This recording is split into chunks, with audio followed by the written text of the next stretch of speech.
and I blacked out, and I woke up, and Kyle and Adam were looking over me, and you could see it in their eyes, their eyes, tears coming down their face and look of concern. Welcome to the Agile Career Podcast, where we will take you on the journey from employed for life to employable for life. We'll give you the tips, insights, and strategies to help you build the transferable skills that you'll need. So let's get started. Please welcome your host, Gunther Richter. Hello everyone, and welcome to the next episode of the Agile Career Podcast. This is Season 2, Episode 6, and today I've got a truly inspiring guest on the show. Before we get into that though, what I'd like to do is just let everyone know a bit of news. As you may recall, recently we ran a few evenings, Friday evenings, some open sessions on Clubhouse. I've decided to take a slightly different approach, and I've launched a community online. It's called the Agile Career Club, and you can find it at agilecareer.club, and it's very Facebook-like. The idea is you can come and join the community, sign up for free. It's all free of charge as you'd expect.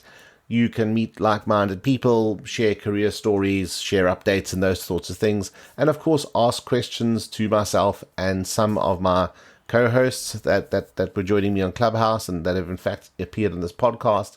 So yeah, get online, come and join the community. It's a good place to be.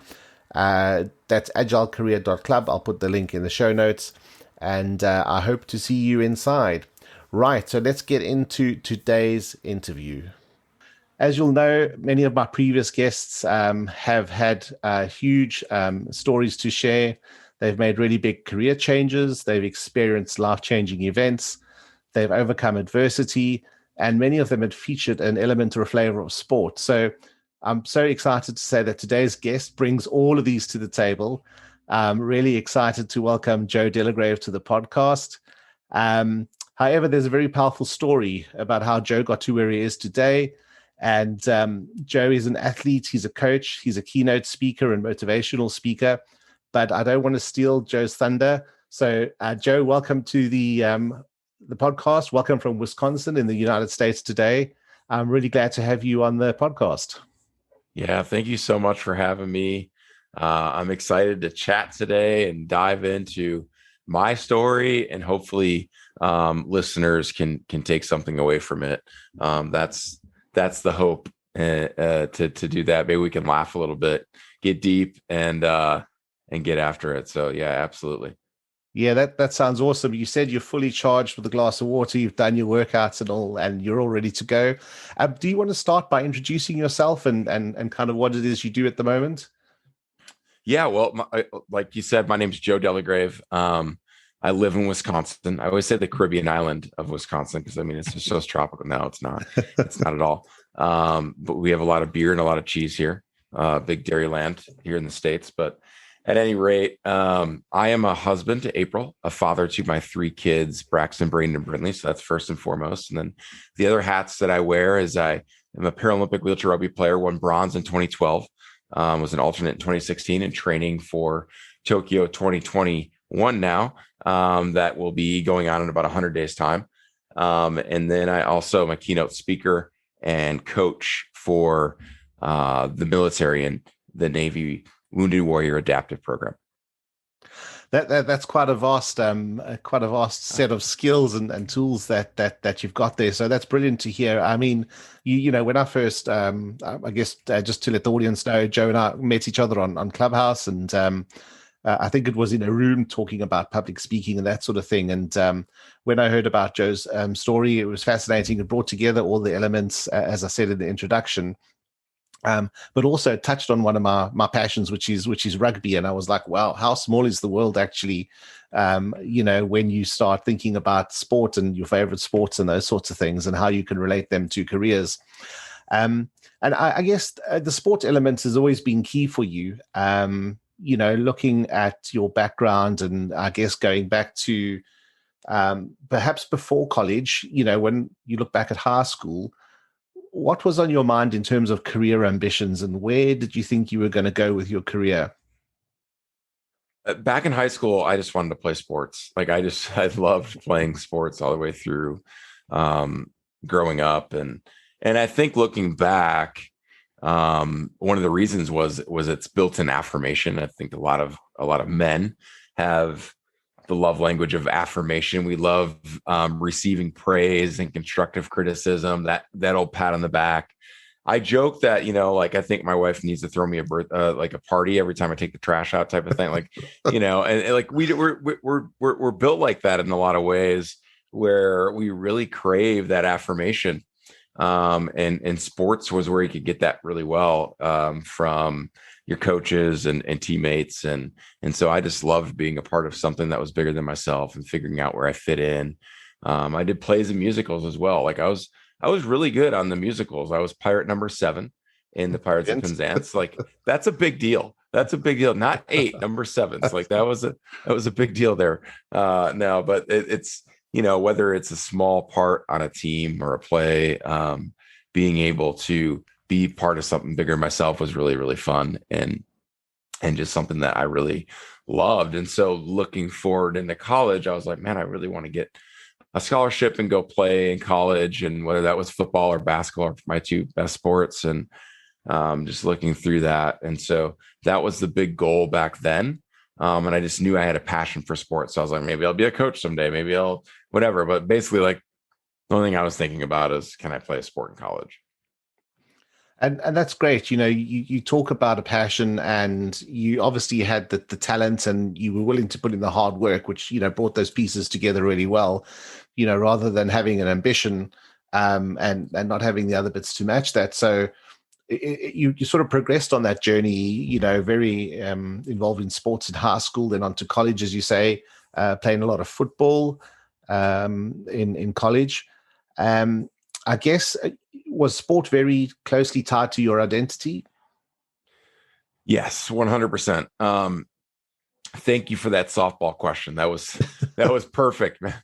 No, and I have to say American football. Maybe I'll get in trouble for calling football, but American football. Anyway, I'm sure some of your listeners are like, he didn't play football. That's not real football. And yeah, then you get the whole soccer thing as well. Soccer thing. Yeah, and my kids are love soccer, and they're all in soccer, and I've been getting like a love for the sport that I hadn't had before. But anyways, identity, absolutely, especially when I went into college, my identity was wrapped up into being an athlete. Like, whenever someone, hey, who are you? What do you do? I'm Joe, and I got to call myself a college football player, and that was something that was really important for me. And being a man that stood 6'6" and 260 pounds, like, that was kind of went along with the aura of, like, I play sports and I'm good at them, and I'm a big, big old macho man. Really, I was just a big teddy bear, but like big old, football player, and you just have that identity and some of that, and feeling invincible going on as well. But yeah, absolutely was tied up in that was who I was. That is who I am, is I'm an athlete. And that's how I identify myself. And when we draw that to the corporate environment, this is something I found so often, that people tie their identities to their jobs. And, no matter what their jobs are, they could be accountants or they could be salespeople. And when something happens to that job, it hits them deep down, because that's what they've identified with. And all of a sudden, that's not the job you do anymore. And it's like part of your identities is taken away. And a lot of people struggle with that. And that's why they find it difficult, I think, to kind of move on to new jobs or new roles, and not necessarily reinvent themselves, but kind of understand, okay, well, what are the skills that I've developed in this role that I've tied myself to, or tied my identity to? How do I transfer those skills to something that I can do, outside of the current role that I've either been laid off of, or the company's gone out of business, or whatever it is, some event usually outside of their control. And I guess, that then kind of leads me on in terms of your story and your journey with your identity so closely tied to sport. You were probably in line to become potentially a professional sportsman. Well, I know college football is probably in many regards much bigger than the NFL. But you were certainly on that trajectory to continue that journey and to make sport an integral part of what you did, and potentially go professional. But there came an event in 2004 when I guess everything changed. Mm-hmm. Yeah. So like, I don't know if was that the positive, but yeah, let me riff on that for a second. Yeah.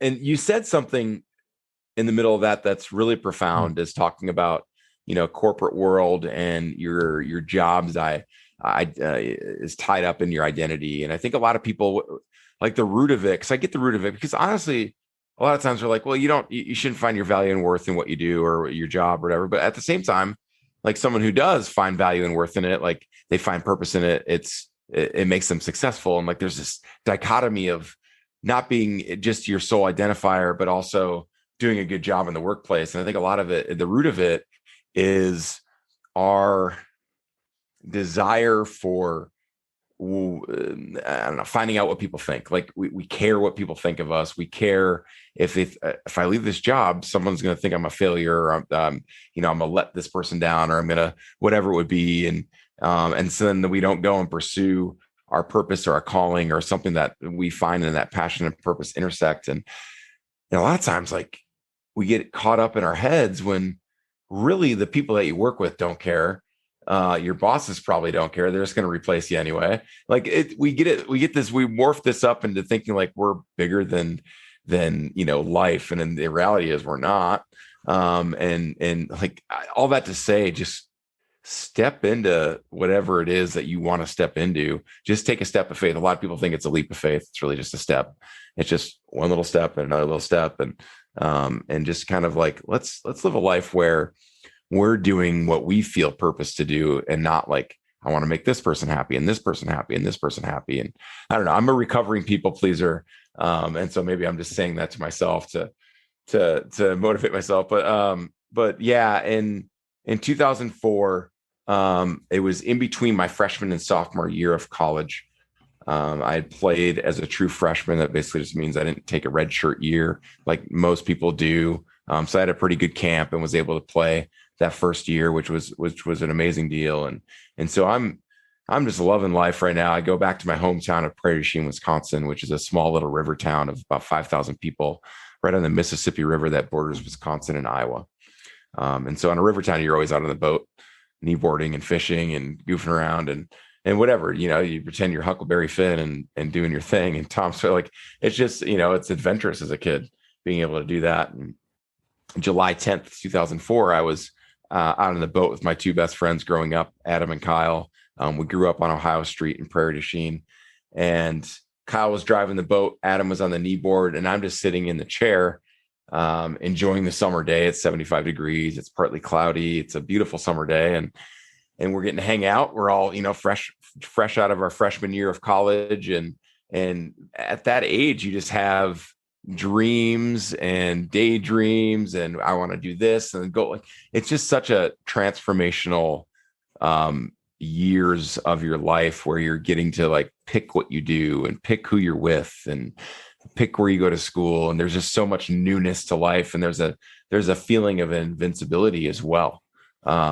Because it's just, wow, like there's not really a whole lot of responsibilities. You're getting to work a summer job and spend money without a care in the world and whatever it be. So that's that summer day. And we're in a back slough of the river off the main channel. The main channel is a little bit more choppier for the kneeboarding stuff. So we went in the back slough, and you never know how deep or shallow the water is. We had been in that back slough hundreds of times. And that certain day, Kyle ends up hitting the bottom of the river. I fly backwards, the chair breaks, I fly backwards and hit my head on the front of the boat, inside the boat, and break my neck at the C6 and 7 level, 6 or 7 vertebrae down from the base of your skull. I had split my head open, which was excruciating, and I had blacked out, and I woke up, and Kyle and Adam were looking over me, and you could see it in their eyes, their eyes, tears coming down their face and look of concern. And my head's just in excruciating pain. And I'm just like, why does my head hurt so bad? Guys, take it away, take it away. And they're asking me questions like, Joe, can you move your legs? And yeah, I send the signal down from my brain into my spinal cord, down through my nerve, and like like we do subconsciously every day when we move our bodies, and nothing happens. And I'm like, no, I can't. And they're like, Joe, can you feel your legs? And I reached down and I couldn't feel my legs. And it was just the most out of body experience I've ever had. And I realized, man, something's wrong, but not to the extent of permanency or paralysis or something as big as a spinal cord injury. I just thought, oh, broken bone or whatever. And I've got practice starting up again in a month. Like I got to get out, on the football field. And Kyle and Adam called 911 and rescue boat came out, got us from the boat to the rescue boat and into the shore to the ambulance and into the local hospital and small town. Adam's mom is a nurse there. And she's like, Joe, we're going to take care of you. And they start to tell me what had happened and then I'm going to need to take a helicopter up to the local regional hospital where they have surgeons that can take care of me, and ended up having a fusion on my C6 and 7 vertebrae. And then the next couple of days are kind of a blur, but the most crazy part of it, the most memorable part of it is remembering the doctors coming in. My parents are in there and the doctor's like, Joe, this is what happened. These are your x-rays and you've had a spinal cord injury. It took us about 6 hours to fuse your neck and you're going to have a lot of rehab and everything like that. And I'm just going, doctor, like, am I going to walk again? And what's going on? And he's like, no, Joe, there's a 3% chance you'd ever walk again. And you're going to be in this chair for the rest of your life. And we'll talk about it and we'll find out about it, but this is kind of where it's at. And at 19, you're going like, there's no way. There's no way that I've got to go to I'm a football player and you don't even want to think that happened. And a lot of it right away was just these questions swirling around in my head. Am I going to find a job? Is this girl that I'm with going to stay? Am I going to find kids? Like, how am I going to do the wheelchair? What? And just all kinds of anxious and stressful and depressing thoughts in my head going, like, there's no way that I'm going to live life doing this. There's no way in hell. And those thoughts just were overwhelming with all those questions that were going on right after the accident.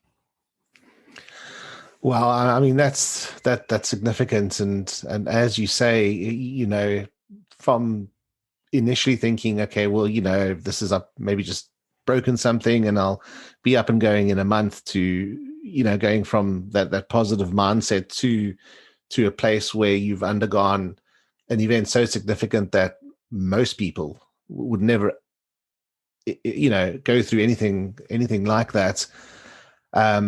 I guess there's that element of denial at first, thinking, well, this can't be true. As you said, I'm so young.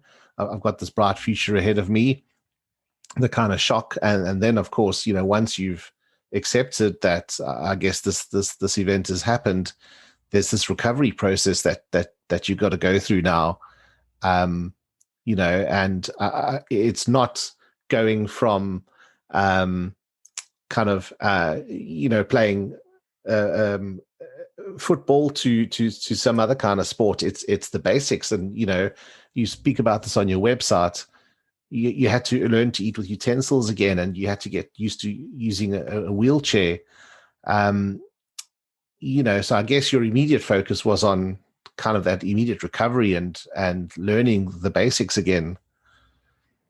Yeah, it was grappling with the reality of the situation, but denial and, this isn't going to be forever. And, I'm a man of faith, and I'm like angrily praying, like, God, show me a sign, do something, wiggle a toe, a leg, whatever. Like there's got to be some kind of purpose in this.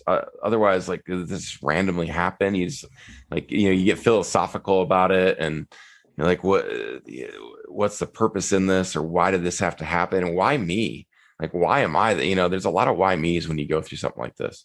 A lot of people go through it through that when they find their thing. I call it their wheelchair moment. when they have that divorce or that job change or that, losing a family member or whatever it would be. Why me? But then no matter what valley you're in or what obstacle you're in or what circumstance, there comes a point where you make choices. A choice to play the blame game, a choice to, well, it's Kyle's fault. He was driving the boat. It's not my fault. Like I didn't sign up to be in this wheelchair, and you start playing the blame game, and that's really easy to do. I definitely did it, and it's really easy to and lazy to play that victim card. And well, woe is me, and I didn't mean to do this. And there's so many people in my life that were coming in.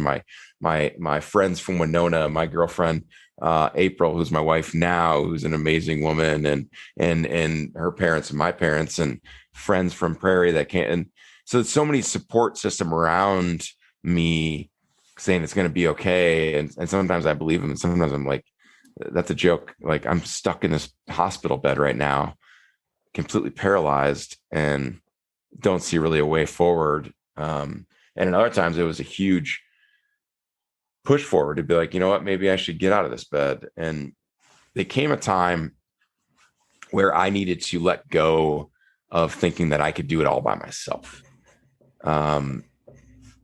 Whether or not, you believe in a God or faith or whatever like that. But if we try to do it just on a personal scale, we try to do everything ourselves, we end up failing miserably. But then there's people around us to help us. There's other people that will help take the burden. There's other people that will help keep pushing on when you're tired, or someone to talk to. For me, it was like, I don't understand all of this, but I'm just going to trust that God has a plan for me, and I'm going to start making choices to keep moving on with life. It was a very sobering moment. The end of August, I had my accident in July. End of August, my friends started going back to college. It was time to go back for the fall semester. And I remember, wow, life's moving on without me. I'm stuck in this bed. My friends are waving goodbye. They have to go back to Milwaukee to college and California to go, like whatever college they're going to. And I remember going like, oh, like this isn't leaving me yet. And life's going by, like life's continuing to move on. I need to make a choice to start getting better, a choice to start figuring out what this wheelchair thing is about. And so it was like, all right, let me get in the wheelchair and let me start going to therapy. Let me start figuring out how to do things for myself. And, getting out of rehab and going back and living with my parents at 19 years old was kind of depressing. Like that's not every 19-year-old kid's dream. And now that I have kids, it's like, it's not every parent's dream either to have their 19-year-old kid back in the house. But moving back and having, these moments where my mom is taking care of me at 19 years old and helping me bathe and go to the bathroom and things like that. I'm going like, I've got to become independent. I need to make a choice to be independent because I started to realize that this wheelchair wasn't like an obstacle. It was my opportunity. Like getting in it would allow me to start being back in society and hanging out. It would allow me to start going back to college. It would allow me to start finding out different passions and purposes. But it was just a choice. It's a simple one. Just get in the wheelchair. And then that's where the kind of snowball of success started. And I think it's the snowball can go on either side. It can go, the snowball of like failure can go down that side and woe is me and everything's against me, or that snowball of like, you know what, like I can do this. I got some good support around me. I've got some faith. Let's keep this thing moving. And so that's the route I took. Well, I mean, you've made so many good points there, Joe. You talked about playing the blame game, and as you say, it's the easy thing to do. It's the victim mentality to fall back on. And you talked about letting go of thinking you could do it by yourself. And I think so many people fail to notice or be cognizant of the fact that there is help out there for them, whether you're struggling with your mental health, or you're struggling with a relationship or your job. There are people out there that are willing to help and can take you through that. They might not have the answers for you, but they can help you get the answers. And you said life is going on without me. And that relates very closely back to the point you made on one of our opening questions around tying your identity to your job. You leave that company, you leave that job, the company goes on without you. They get someone to replace you. So the parallels are significant. But the one thing, and you preempted the question I was going to ask, I was going to ask you, what were some of the techniques you drew on to kind of take you through that low state, that tough and challenging state? And you said you didn't see the wheelchair as an obstacle, you saw it as an opportunity. And I guess so that reframe is part of what you did. And go ahead. Yeah, no, go ahead. Yeah, I was to say absolutely, and I think it's something where a lot of times, for me, I was praying for a sign or whatever, and it's sitting right next to me. It's the wheelchair. Like, get in it. That's your miracle. And it's a lot of times we look for opportunities to come by us. We're sitting on the sidelines and something will come up and I'll be able to jump on and do this. And we don't realize it's right there all along. It's within us all along. For me, my passion has been sports my entire life, but really my purpose, and that's speaking to people and sharing my story, has been inside me from day one. It was always there. And so a lot of times we look on the exterior for those opportunities and those success stories, when really, I think a lot of times it's within us already. Like, people know what they truly want to do or what they truly find purpose in, but they're sometimes a little too scared. There's insecurity takes over, and the fear of failure takes over, and what are people going to think takes over, instead of going what, I know exactly what I need to be doing, and I should just step in obedience and do it. And I guess it's difficult when you're 19 or 20, because it's we don't always do that level of introspection when we're that age. As you say, as you talked the day cruising down the river, weather was good, on top of the world, all of those sorts of things. And we don't do that level of introspection. And certainly, even in our 30s and our 40s, we still have these big questions about purpose and meaning, and, what does this all mean? So I guess then that's the way you reframed it, as an opportunity to say, well, I can start drawing on or getting a better understanding of what my purpose is. And that's to tell my story and share it with people and help them through challenges. So, I mean, going through a recovery period, then, being told by the doctors that there was a 3% chance that you'd regain use of your legs.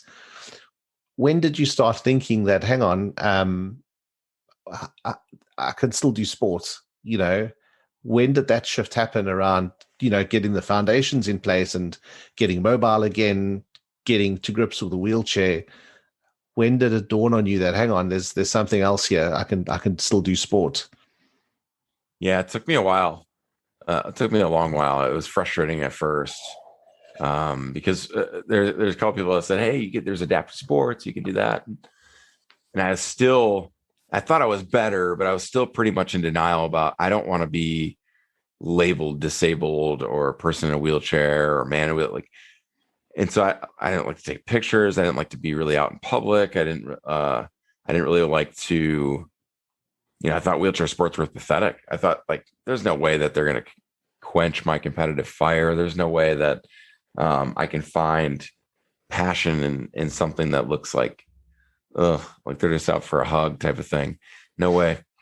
But it was, I'd gained a lot of weight that first year and a half back out of the hospital, and my buddy Kyle. So I talked about having people in your life that are in your inner circle. We need people that are going to support us in a loving way, lift us up when we need it, but also pull us back when we need it.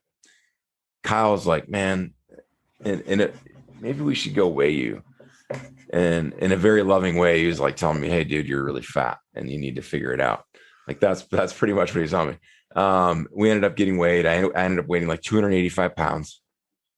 and I thought the weigh scale, whatever, on the bed was broken. Like, there's no way I weigh that much, no way. And they're like, yeah, sure enough, Joe. And that's when I realized, wow, I need to start working out. I had asked April to marry me throughout that period, and wanted to become independent because I didn't want like a wife who was just a nurse that took care of me and like that. I wanted to be a husband and be able to do things independently. And so I was like, man, I need to figure out how to start working out and be able to, push more than just a block without getting tired in my wheelchair. And so I ended up looking up sports, and murder ball used to be the name for wheelchair rugby. And I clicked on that sport and I was like, wow, this thing is crazy. Because I saw some other sports like wheelchair basketball, and I don't have enough function to play that sport, and saw some wheelchair racing stuff. And I had a workout done today that I was pushing around in circles, and it's the most boring thing in the world. Like, I would never want to do it as a competitor. I'll do it for rugby because I know that there's an end result where I get to smash into people. And that's what I clicked on that day. I clicked onto this video of people smashing into each other in wheelchairs. And I'm like, these people are insane. Like, you don't see that every day. Sign me up for that bad boy. Let's do it. And I found a team close by in Minneapolis, Minnesota, at a place called Courage Center. Went up to a practice, wanting to watch. And they're like, you're going to get in a chair. And okay. So then I got in a chair. And 30 minutes later, I was up and down the court, huffing and puffing and throwing balls everywhere. And I was awful. But at the end of practice, I'm going like, you know what? I'm an athlete again. Like, I got that identity back a little bit. A terrible athlete, but I realized, wow, this is something that could be pretty awesome. And the most important part of that whole day was a bunch of men and women together that had gone through something similar than I had gone through. Like, I found a group of people that I could really find some mentorship in, and find some people that like-minded, that had been through things that I had been through. And they kind of started to teach me about being in a wheelchair, and about coming to terms with it, and coming to grips with, hey, you're in a wheelchair, so what? But here's like 15 different things that you can do to stop looking so crippled, Joe. Like, you don't need all those accessories, and you don't need all these like parts on your wheelchair. Get rid of and so it was really neat. I got that affirmation type stuff again through being an athlete, and it was a really neat day, and one of the most pivotal days of my life. That's amazing. And I think, that talks a lot to sport generally, I think, and team sports. You talk about finding this mentor group, or kind of finding your tribe. And I think that's the thing that's so powerful about team sports, that sense of belonging and mentorship, as you say, because there's always going to be more people that are more experienced than you and that can teach you things. So I think that's significant, and you described that so well. It's funny, you talk about, going down and to watch this, as I understand, and just getting roped straight in and saying, well, you don't have a choice, get into that chair and give it a go, barreling around the court or the field, court, I suppose. Taking that further, did you think you could take this professionally, or not professionally, I guess, but could this be something you could be as successful in as you were in American football? Yeah. I think right away I was just going, this thing's really cool, recreational, almost like it's, whatever, like club league type thing you do where you have some beers at the end of it and hang out with your buddies. So I was like, it's great for that. And then I realized it was a Paralympic sport, and you could grow in the sport, and there's national teams and things like that. So it slowly started to get me into the competitive spirit again, where I'm like, I need to set some goals here. I need to lose X amount of pounds. Man, it'd be fun to really try to do this. And it wasn't until the 2008 Beijing Paralympics where I was watching the guys that I got to see play and played against them a little bit in our domestic league go win gold in Beijing, and remember watching that and going, I really want to do this. Like, that was the first time I was kind of telling my wife, like, this could be a thing. Like, I want to make this a goal. And she's like, all right, I'm going to have to put the cookies up high on the shelf. And I'm like, okay, I'm going to get the broomstick down and get them, because you're not going to, one of those deals. And it started setting some goals. And obviously the ultimate goal is to be a Paralympian, but with any goals, in goal setting, I think it's really important to set some smaller goals so you can build up gates where you get momentum at, you get some pit stops and momentum. And so, for me, it was losing the weight, finding a healthier lifestyle as far as my diet goes, making a tryout team. And I took some of those goals and told people about them. I think it's really important to talk about our goals with people that you trust and know, because if you don't talk about them, they're not really goals, they're just dreams. And dreams are fine, but like they're not really a reality until you talk to someone about them, because it creates instant accountability with that. And so, once I said, yeah, I want to do this, then it's, we started changing our diet, and we started changing the way we live, really the lifestyle. Like, hey, let's go and get a hand cycle and start pushing more and lifting weights and figure out how to lift weights in a wheelchair and all that stuff. So it started the momentum deal, and ended up making the team pretty early on, like in December of 2008, I ended up making my first squad, but through some setbacks as well. And my choice to respond and react to those setbacks really kind of led to the success and being able to make the 2012 Paralympics. And, I mean, that's an amazing story in such a short time span to kind of make that progress.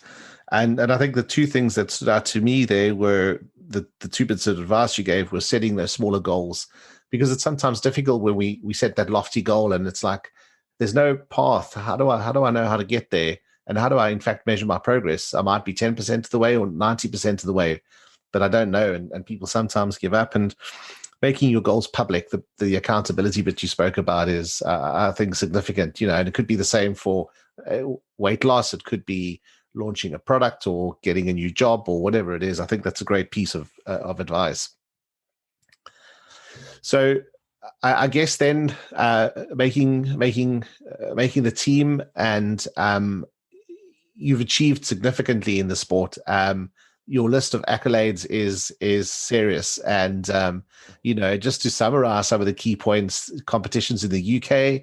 So just down the road, I'm in the UK as well, so fairly local. But Japan, South America, North America, and then the 2012 games in London as well, which required an exciting set of games. So some significant achievements there, and then also a USQRA, which is the Quad Rugby Association Athlete of the Year twice. That's really really significant. And I guess one of the things that stood out for me about the USQRA was the tagline around smashing stereotypes one hit at a time, which clearly brings together rugby as a contact sport and what the organization is trying to achieve. But what advice would you give to people who've been told that they can't do something? So you'll never play sport to a high level again because of your injury, or you'll never be an accountant because you don't have a head for numbers, or you'll never be a model because you're overweight. What would you say to that? Yeah, I mean, it's a lot of it's mindset. And there's the old quote that whether you think you can or think you can't, you're right. And it's so true. Like, it's mindset is so important. And then also having those human guardrails up as well, that in your circle, people, like I said, people that will build you up or bring you back when you need it is so important with this as well. It's really easy to listen to someone say you can't do something and believe them. But then you have to look in the mirror and go what's on my heart here? What's written on my heart? What am I truly passionate about? And where does that intersect happen where I find my purpose in? And for me in 2009, made the training squad, ended up getting cut from the group that was going to South America that year for our major competition. And so someone told me I'm not good enough.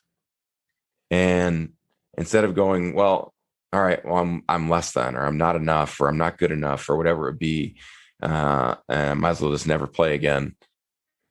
Going to the coaches and saying, out of respect, going, I don't agree with your decision, but how do I get better? What do you guys see that I need to get better at? 2010 World Championships, I ended up getting cut at that tryout. And how do I get better? where can I get better? April and I moved from Minneapolis down to Phoenix to train with 3 other Paralympians. And so making a choice, not, moving there wasn't like a ticket to the Paralympics. It was a choice I made to continue on with the goal that I had set. A pretty drastic one, but a lot of times, like we never find success when we're in our comfort zone all the time. Like you got to get uncomfortable in order to truly reach success. And then also just remaining disciplined and faithful to what you feel called to and purpose to, even when you can't see the impact. That's something that is just truly profound in my life, where you have dry seasons or you can't see the impact you're making on your business or with your employer or with your this project that you're working on, and you just want to quit. And I think really it's a lot of times people get up into that, they see this huge obstacle or this huge circumstance, they're like, nope, turn it around. And it's just right over the hill. It's right over that obstacle is where they find the promised land. It's like remaining disciplined through that. For me, I got cut in 2010 at tryouts. Continued to work hard and work out. I'm like, London's the goal. I still can achieve that. We'll see. And what happened was a guy on our team in 2010 ended up retiring. He had made the team and he's like, you know what? I can't commit to this. I'm going to retire. He had been a 3-time Paralympian and kind of end of his career.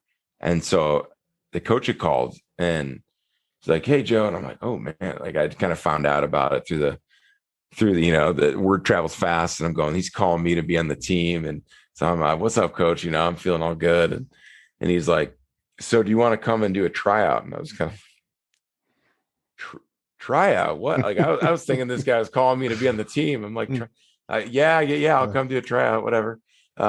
Sure. And there's 3 guys that they wanted to bring us into camp, and we had friendlies with Australia at this camp. And so I was like, all right, I'm game for another challenge. And through that camp, ended up having a good camp and making the world championship team that year. And we ended up winning world championships that year in Vancouver, Canada. And through that, like I was, not even on the team. And then I went to this tryout, which sucked because I was like, I thought I was going to be on the team already. And I didn't really play very much against Australia, but I played in this last second goal line type thing because I was tall in my wheelchair and was hopefully like a good post guy for a last second score.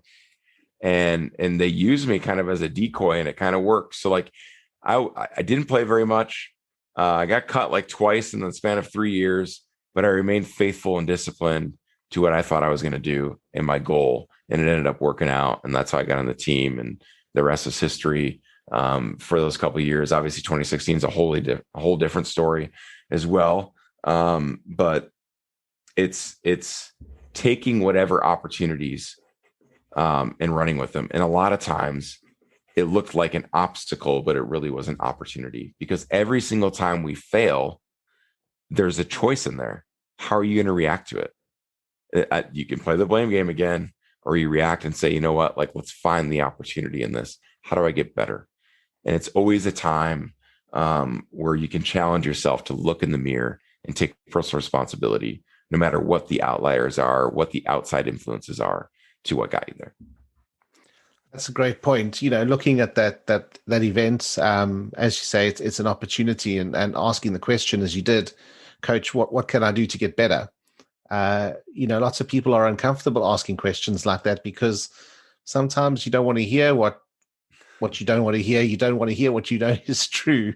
You just want to say, oh yeah, the selector was rubbish, or whatever it is. So I think that's a really great point. So I guess kind of moving on from the sport a little bit, because there's a whole lot more to Joe Delagrave. 2015, you graduated in professional counseling. Was that something that was kind of missing from your makeup? Was it something that you'd aspired to previously? Yeah. So throughout the whole career of rugby, I'm kind of going like, all right, what am I going to do after this? Obviously, you're not going to be able to play a sport the rest of your life or whatever. And, having my wife, and then we had babies along the way in 2012, 13, and 15. And so I'm like, I need to provide for my family more than what I'm, with Paralympic sport, you're not making a lot of money. I worked odd end jobs to make it all work. And my wife was working. And so we were trying to figure out everything out and realize like, I love helping people. I love being a leader. I love, and maybe counseling's my thing. And so I ended up getting a master's in counseling and worked in private practice for about 3 years. And it was a really valuable time and had some fantastic mentors with the guys that own the practice. And so I really enjoyed it, but I still think I was like, I'm not really doing what I'm purposed to do. And it wasn't until 2018, we had moved back to Wisconsin to be closer to my wife's parents and her sister and have help when I'm gone and things like that. And so did a talk and remember coming home from it. And I'm like, this is exactly what I need to be doing. I really feel purposed into doing this. And I really love sharing my story with people. And it was just fun to be on stage. And I realized it was kind of like being an athlete. You have to work at the craft. You have to figure, you can have talent, but you still need to figure out how to work at it and have that work ethic and practice and tweak things. But yeah, and I just kind of like had that aha moment of this is what I need to be doing. Yeah, it's kind of like counseling, but it's like a giant group counseling thing, and it's not one-on-one or anything like that. But so my job is to go and plant seeds, and I never get to necessarily see the impact. Maybe someone will DM me or whatever, and that's always great as well to kind of get that affirmation. But it's really helped me realize like it doesn't matter what people think or whatever it is. It's just doing it, stepping out each day, one step at a time. It's not a leap of faith. I didn't jump out of an airplane or off a cliff without a parachute. It was just one step at a time going, you know what, this is what I'm supposed to do. With rugby, it's always been a huge passion, and I get to talk a lot about it, but my purpose is in hopefully helping someone inspire themselves enough to look in the mirror and take personal responsibility for the choices they're making in life. Wow, that's beautiful. And I guess it's yeah, that's significant. How did you, I guess, taking rugby, the success you'd made of your career in rugby, this counseling now, although it was kind of fairly recent, and the significant life-changing event you went through in the boating accident, these all started to come together. But I guess you could have gone in different directions. You could have gone into coaching. You could have stayed counseling. How did you find your space and your message?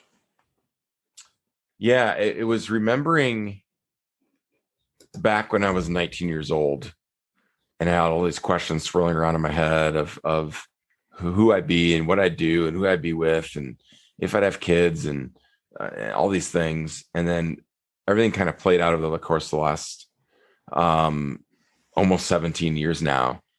And it was kind of crazy because being in the hospital bed and feeling trapped, of course, paralyzed physically, but just feeling trapped mentally and trapped like, I don't want this, and angry at God. And looking back, I've had a theme of threes in my life that have just are there to kind of guide me. It's crazy. And I'll talk through them. I was 13 at a youth group conference where I thought I would be a speaker. And I always just was like, I'm not going to be a speaker. There's no way. Like people are way too cool, have way too crazy stories to do that. And it was, I was 13 years old. And when I was 19, had this accident, but a week before on July 3rd, had been wearing this shirt called Don Beebe, House of Speed shirt. He was an old American football player, a little white dude running around. And I've been given it by our kicker, who, like, we joke in American football that kickers really aren't really football players. They just kick the ball and that's it. And I had forgotten my shirt underneath my pads. And so he had given this to me as a joke because I was a tight end, and a tight end is like a glorified offensive lineman. I think they're grooming me to be a tackle, which you have to gain another 50 or 60 pounds type of thing. But, and on that shirt was Proverbs 3, 5 and 6. And it says, trust in the Lord with all your heart, lean not on your understanding, in all your ways acknowledge him, and he'll direct your paths. And that was on July 3rd, a week before my accident. I remember that verse. I remember being so angry about it and mad about it. And like, God doesn't care about me, or that, whatever. And this whole thing sucks. And I don't want to I don't want to trust in him. I want to understand. At 19, you want to understand what's happening. At any age, you want to understand what's happening and why things happen. But that was a significant 3. And I had all these questions swirling around my head. Ended up getting married to April, and we have 3 kids. I'm training for my 3rd Paralympics. I thought I was going to play a college sport and travel around on a bus in Midwest U.S. And I've been able to play a sport for 13 years, be a captain for 8 with 3 letters on my chest, USA. I went into speaking full time at 33 years old. I truly feel a purpose and a calling to share my message that no matter what you're going through, no matter what your wheelchair is, no matter what your circumstance, your obstacle is, there's a lot of disease and disability and identity loss and crisis and feelings of less than or not enough or inadequate or insecure going on. I don't know what it is for whoever's listening, but you are uniquely you for a reason. Your gifts and talents or whatever you have for this life are there for a reason. Go out and step into that. You are purposed to be here on this planet, and step into who you're called to be and who you're made to be. Wow, that's brilliant, Joe. You really sort of taken that golden thread all the way through our discussion, and I think I couldn't summarize that any better. And you've again preempted one of my questions, which I think is great. It's that golden thread, and you really described to myself and the listeners there is how you can deal with those self-limiting beliefs. Whether you think I'm too old, I'm too young, I can't walk, I'm not beautiful enough. All of those things, overcoming those things, as you said, I'm too much, I'm not enough. All of these sorts of things. So I think we've kind of reached the end of the podcast episode on a significant high. I mean that was a truly amazing summary. Thank you for sharing that. Yeah, absolutely. So I guess a few short questions, which I'd like to cover off. Is there any particular book or kind of reading that you'd recommend to listeners that you found very valuable in your development to your life? Man, you put me on the spot here. There's a really good book called Finish that I absolutely love. It's by John Acuff. And he has a chapter. One of the chapters is called Noble Obstacles. And I just love that chapter. It's been really profound with my life recently. I read it like last year. And it's basically the idea that we know what we're supposed to do to be successful or significant or whatever you want to call it. And a lot of times we let noble things get in the way. So like noble things for me could be, I could spend 4 hours trying to mow the lawn, and that's noble. Like my wife knows I need to mow the lawn. Like I know I need to mow, but I choose to say, you know what, it's going to take me way too long to do that, and half my working day to do that, instead of focused on what I'm supposed to be doing. And then I can either pay someone to do that, or April will do that, or whatever it is. And so that's just an example. But I think a lot of times we I'm going to go and volunteer for this soup kitchen, but I know I'm actually supposed to be doing X, Y, Z. And so like, even though it's noble to do that, it's really letting that thing get in the way. So noble obstacles, I think it's kind of a fun term. And I've thought about it in my life. I'm like, there's some times I do that where I'm like, I should be doing this, but I'm doing this, and just so I don't have to feel guilty about not doing what I'm supposed to be doing. So I don't know if that, hopefully that's that's my answer, and I'm sticking to it, I guess. Yeah, no, that's brilliant, and I'll get that down in stone. I'll pop it in the show notes as well. I'll find the link to Amazon so listeners can go and have a look at that. And finally, Joe, I think you've got a fantastic message. I've taken so much from this chat, and I'm sure the listeners have as well. Where can people go to get in touch with you? Where can they go to find out more about you? Yeah, I'm active on all social medias. Besides TikTok, I don't do any TikTok dances, but JDelagrave14 at Instagram. Hit me up in the DMs there, or joedelagrave.com is my website, and can easily find all the contact information for me there as well. So reach out with any questions. Yeah, that's brilliant. Thank you for offering that up. I'll put all those links in the show notes as well, so people can just get into contact with you. And I just want to say thank you again, Joe. This has been truly inspiring. You've brought so much perspective, I think, to people that deal with what they think are challenges. It's been amazing.